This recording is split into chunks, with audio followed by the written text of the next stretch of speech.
Fala aí, primos, tudo bem? Hoje vai ser um vídeo bem diferente, e eu precisei gravar esse vídeo como uma espécie de desabafo, assim, porque eu vejo todo mundo falando sobre política, eu vejo gente discutindo, falando no Facebook, se xingando, mas, pô, será que alguém entende exatamente como funciona o Brasil? Então, pensando exatamente nisso, eu gravei um vídeo tentando explicar melhor sobre o funcionamento do Brasil, para aí sim a gente poder debater de forma mais organizada, de forma mais inteligente, e até para, se você não sabia alguma das coisas que eu vou falar aqui, para que você tenha muito mais embasamento para falar com as pessoas que você conhece. Então, primo, bora pro vídeo.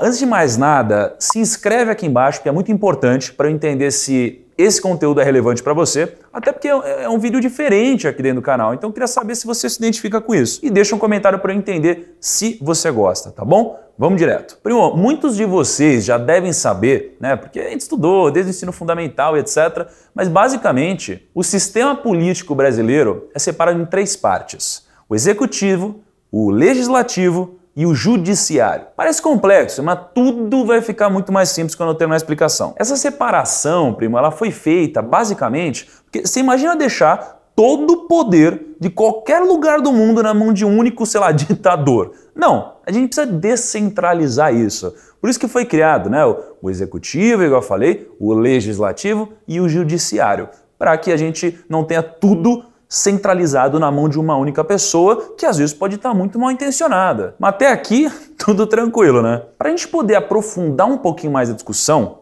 a gente precisa entender exatamente como funcionam esses três poderes. E aqui talvez o vídeo possa ficar um pouco mais maçante, um pouco mais complexo, só que, cara, não tem jeito. Você precisa conhecer sobre esse tipo de assunto. Então vamos começar pelo poder legislativo. Aposto que você já ouviu pelo menos uma vez na vida isso, mas a gente precisa entender como esse negócio funciona, né? O que é o legislativo? É lei, enfim, como que funciona todo esse negócio? O poder legislativo, ele tem muito a ver com a criação das leis, né? É daqui que surgem as novas leis. Mas não só isso, ele também é responsável por modificar as leis que já existem. Mas claro que tudo isso, né, quando vai criar uma nova lei, quando vai mexer em uma lei já existente, sempre que vai acontecer alguma coisa, precisa ter uma votação. Então, sei lá, cara, você acha que tem que regulamentar o Uber. Pô, você não vai simplesmente colocar lá uma lei, ela vai ser aprovada e pronto. Não, precisa ter uma votação, precisa ter todo um processo. Aliás, não sei nem se o Uber foi o melhor exemplo, porque é um processo tão complexo aqui, mas geralmente tem muita votação envolvida. Geralmente sai aqui do legislativo. A gente tem que pensar o seguinte: existem três esferas do poder, né? Assim, pensa comigo. A gente tem a esfera federal. A esfera federal, geralmente está falando aqui com quase que o país todo, né? A gente tem uma esfera abaixo, que é a esfera estadual, que a gente geralmente fala com os estados, e a gente tem a esfera municipal, em que a gente fala com os municípios. Então a gente vai descendo aqui a régua. Então, se alguma lei é criada ou alguma coisa assim dentro da esfera municipal ou da esfera estadual, a votação se restringe a quem faz parte dessas duas esferas, e não a federal. Então lembra, a gente tem a federal que pega todo o país aqui. Aí a gente tem a estadual e a municipal. Se alguma coisa acontece dentro disso, quem vai participar disso é basicamente o vereador e o deputado, né, que estão dentro dessas esferas aqui de poder. Agora, quando a gente está falando da esfera federal, quando a gente quer criar uma lei ou aprovar alguma lei na esfera federal, que é uma esfera bem maior, aí a gente já tem dois novos personagens em cena. Porque aí a gente está falando com os deputados federais e também com os senadores. E aí, a gente incluindo esses dois personagens, a gente conclui aqui o Congresso Nacional, que é formado por tudo isso. Você já ouviu várias vezes na TV aí, né? Principalmente recentemente, falando do Congresso Nacional, etc. E agora você já sabe que o Congresso Nacional é isso tudo aqui. Agora, uma curiosidade interessante é que dentro do Congresso Nacional a gente tem representantes, né? Alguém precisa representar a gente lá, não dá para ir mais de 200 milhões de brasileiros votarem, né? Participar ativamente daquilo. Então a gente tem que ter representantes. E por teoria, esses representantes são os deputados federais. Esferas, né? A federal é a maior esfera aqui e geralmente os deputados federais nos representam. Mas quem são os responsáveis por representar o Estado são os senadores. Entendeu? Mas vamos lá. O que isso tudo que eu acabei de falar quer dizer? Por que eu quis dizer isso tudo? Por que eu falei? Qual que é o sentido disso? Primeiro, apesar dos deputados e dos vereadores muitas vezes não serem levados em consideração, eles têm uma função super importante dentro da nossa política. E dois, se a gente não gostar de alguma lei que foi aprovada no âmbito federal, a gente tem que cobrar quem? Os deputados federais e os senadores. Não adianta a gente querer transferir essa responsabilidade para algum outro poder. Então, se essa lei for estadual, a gente tem que cobrar os deputados estaduais. Se for municipal, a gente precisa cobrar os vereadores. Então, a gente precisa seguir essa linha de raciocínio. Não adianta, sei lá, uma lei municipal ser aprovada aqui, lembra, 3 esferas de poder, não adianta uma lei municipal aqui ser aprovada e a gente querer cobrar os deputados federais, não faz sentido. A gente entendendo quem são os responsáveis por cada votação, nos permite poder cobrar de forma mais organizada, de forma mais eficiente. E além disso, o legislativo também tem uma função muito importante, que é a de fiscalizar o executivo. Então lembra, a gente tem 3 poderes e o legislativo é o responsável por fiscalizar o executivo e garantir que todas as contas estão batendo, garantir que tudo está sendo feito da forma correta. Então a gente pode usar, por exemplo, 2015, em que o TCU, que é o Tribunal de Contas da União, recomendou ao Congresso sobre a rejeição das contas de 2014 da Dilma Rousseff. Então, beleza, óbvio que tem muito mais assunto dentro do legislativo, só que a ideia era que você entendesse como funciona. Em resumo, a gente tem aqui basicamente leis sendo criadas e modificadas e a gente tem 3 esferas de poder, né? A gente tem aqui a federal, a gente tem aqui a estadual e a municipal. Dependendo de qual esfera participou do processo, a gente vai ter que cobrar uma pessoa diferente. Mas será que você cobra a pessoa correta? Será que no Facebook, quando você discute ou quando alguém discute com você, essa pessoa entende sobre esse assunto? Mas enfim, agora vamos para o segundo poder, que é o poder executivo.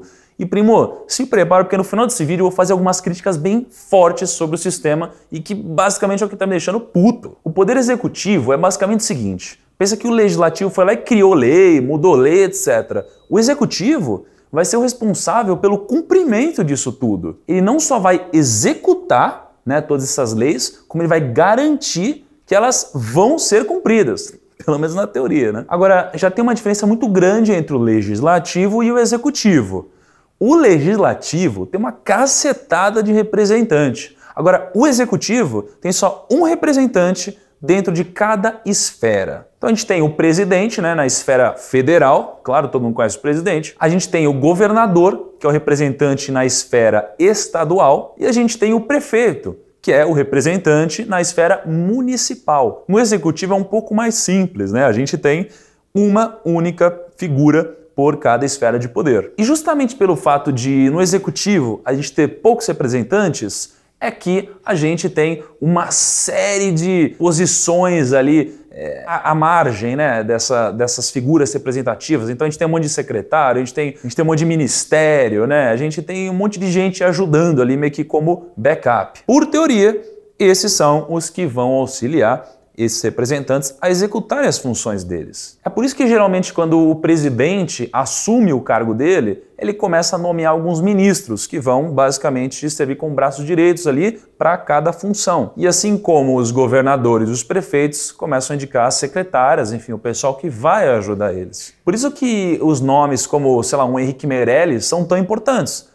Porque no final das contas, são eles que vão desempenhar esses cargos e essas funções específicas que ficariam a cargo do presidente, né? O presidente não consegue tocar tudo ao mesmo tempo, então ele vai ter funções específicas. Então por isso quando você põe uma pessoa de qualidade, pô, isso aqui já é grande parte do trabalho, né? Então escolher uma pessoa boa já é grande parte do trabalho. E de novo, tudo pelo menos na teoria é o que eu estou falando. Na prática eu sei o quanto isso é difícil de acontecer. Agora tem também o que a gente chama de efeito ping-pong, né? Porque não é tão simples assim. O legislativo chegou, tem uma lei nova, pum, faz aí, o executivo vai e pronto. Não é bem assim. O executivo, ele tem a possibilidade de vetar alguma lei que foi aprovada em Congresso.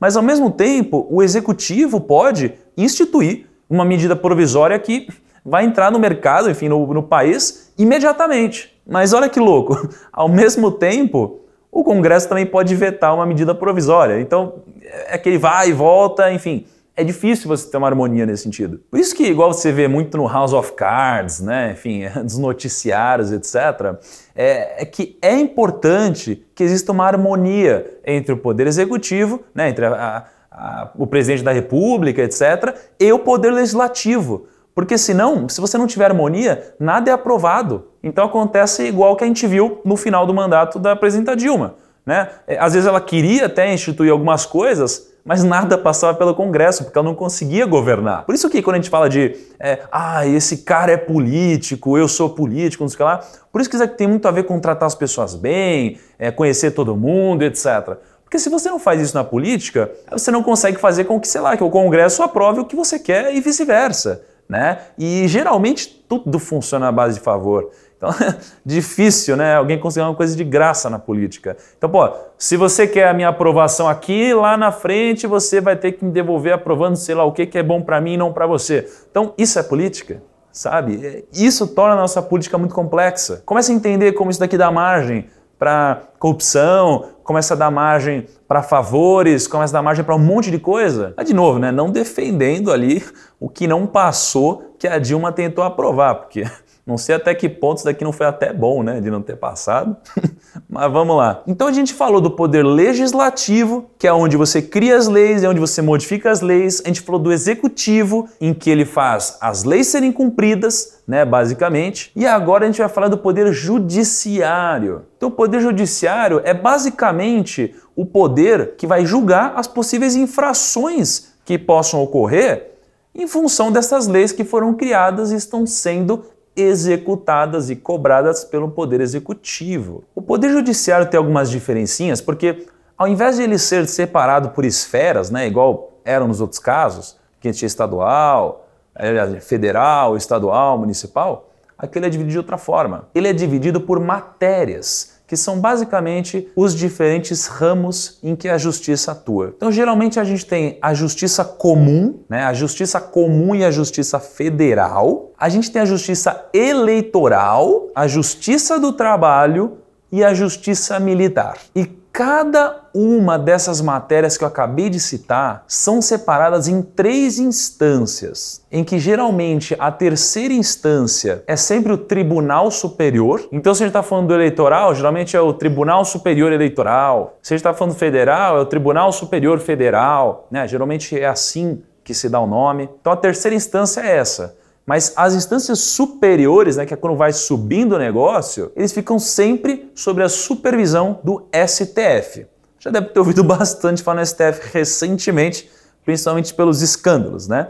Que é o Supremo Tribunal Federal. Mas olha que louco, geralmente as funções do Supremo Tribunal Federal e dos tribunais superiores são ministros escolhidos justamente pelo Poder Executivo e aprovados pelo Senado. Mas ainda falta um órgão muito, muito importante, que é o Ministério Público. O Ministério Público é como se fosse um outro andar do negócio, né? A gente tem esses 3 poderes que eu falei, só que o Ministério Público é como se estivesse separado. Por mais que ele seja um órgão jurídico, digamos assim, ele acaba meio que investigando, né, se houve algo injusto, se algo não foi bem cumprido, se essa relação não está fazendo sentido. Então ele reúne várias denúncias, ele investiga e caso exista a necessidade, ele toma uma ação. Agora é a hora que eu estava esperando, é a hora das críticas, porque, pô, a gente fica se questionando, tem todos esses poderes e etc, mas por que dá pau toda hora? Por que sempre dá algum problema? Por que a gente está sempre debatendo, a gente está sempre puto, tem sempre gente roubando? Enfim, eu tenho 2 críticas principais para fazer. Porque agora que eu expliquei mais ou menos como funciona o modelo, né, aqui no Brasil, de política, enfim, como o Brasil funciona, etc., é a hora de levantar algumas bolas aqui para a gente poder discutir, né? Porque a gente precisa criticar para a gente poder evoluir. A gente precisa pensar em maneiras novas, maneiras diferentes, né, de fazer o negócio acontecer. Porque olha essa baixaria, olha o que está acontecendo aí. Obviamente eu separei 2 críticas que vão muito além daqueles negócios de vota melhor, pensa bem antes de votar. Isso aqui é bullshit, não faz sentido nenhum. Nenhum. Então vamos lá, a primeira crítica. A gente tem muito partido e a gente tem muita vaga disponível. Então veja, Hoje, a gente tem 513 deputados e 81 senadores apenas para o Legislativo. Então, como o Legislativo é muito grande, a gente tem uma confusão ideológica absurda aqui no Brasil. Isso tem um lado bom, né? Porque, cara, é bom você ter um debate com bastante gente contribuindo, etc. Mas a gente tem um agravamento sério de duas coisas. Porque isso daqui facilita os acordos corporativistas entre o governo e a empresa. E o problema é que é muito difícil para o povo fiscalizar isso tudo. E o segundo ponto é que isso aqui pode gerar uma ineficiência muito grande, porque pode impossibilitar que o executivo aprove o que o legislativo faz e vice-versa. Então, muitas vezes as decisões são tomadas de forma ineficiente, porque basicamente não teve política suficiente. Então, é um caráter totalmente político. E não tem nada a ver com, pô, isso aqui é melhor ou pior para o Brasil, para o país, para a gente. Não, é porque, você não me aprovou lá, eu também não vou te aprovar aqui. É birra, sabe? Logo, a gente pode ter um ministro que foi colocado lá, não porque ele é foda, porque ele vai fazer o negócio acontecer e vai fazer o Brasil para frente. Mas ele pode ter sido colocado lá só por um caráter político. Simples assim. Não porque o cara era fodão, é porque ele foi interessante politicamente. Os Estados Unidos não tem nada de perfeito, não. Mas será que deixar os poderes mais focalizados e menores não poderiam ajudar e muito a população para a gente saber justamente com quem a gente reclama? Porque hoje se dá um problema, para quem que a gente vai reclamar? Pro Facebook que não, né? Porque é isso que a gente faz hoje. Isso daqui não faz sentido. Óbvio, manifestação e tal, isso é bom, mas, aliás, não necessariamente é bom. Pode ter um poder transformador, mas a gente precisa saber a quem cobrar. Não adianta ter um monte de propaganda eleitoral falando, vote consciente para você votar e depois cobrar o cara que você colocou lá em cima. Não é assim, isso é bullshit. Mas a crítica 2 é uma crítica que eu sempre faço, é uma crítica ferrenha, que é o seguinte.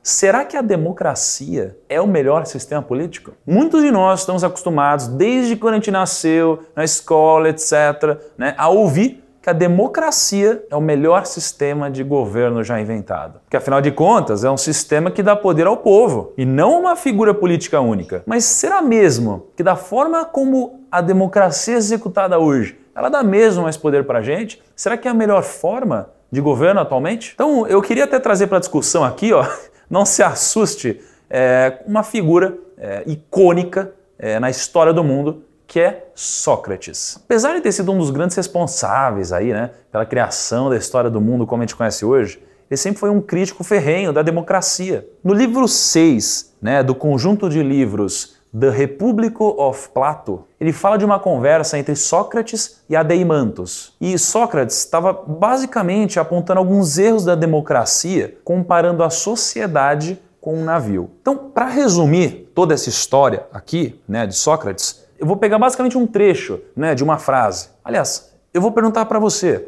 primo, o que te deixaria mais confortável? Você está lá no navio, etc., né? Você está numa jornada no oceano, e você ficaria mais confortável com quem sendo responsável por essa jornada? Qualquer um ou uma pessoa que realmente fosse educada para entender as necessidades de comandar um barco, um navio, por exemplo. Ou seja, para Sócrates era muito perigoso você deixar alguém sem educação, sem conhecimento nenhum, tomar as rédeas ali do barco, do navio. Agora, imagina uma analogia, uma pessoa sem educação, sem nada disso, decidir o rumo do país. Cara, isso aqui não te deixaria nervoso ou aflito, sei lá? Mas veja que para Sócrates, o ideal não era deixar o voto elitizado, mas sim que se educasse as pessoas para que elas pudessem votar corretamente, a fim, obviamente, de não cometer tantos erros aí nas decisões. Então isso daqui pode até ser trazido para a nossa realidade, em que pessoas colocaram o PT no poder aqui durante mais de 15 anos, né? Agora, como tudo tem sempre dois lados, e tem sempre um grande problema com essa ideia também. Tudo bem, o ideal de educar as pessoas, acho que todo mundo concorda com isso. Mas como essa educação se daria? Será mesmo que uma população educada traria benefícios para os governantes atuais, por exemplo? Será mesmo que o governo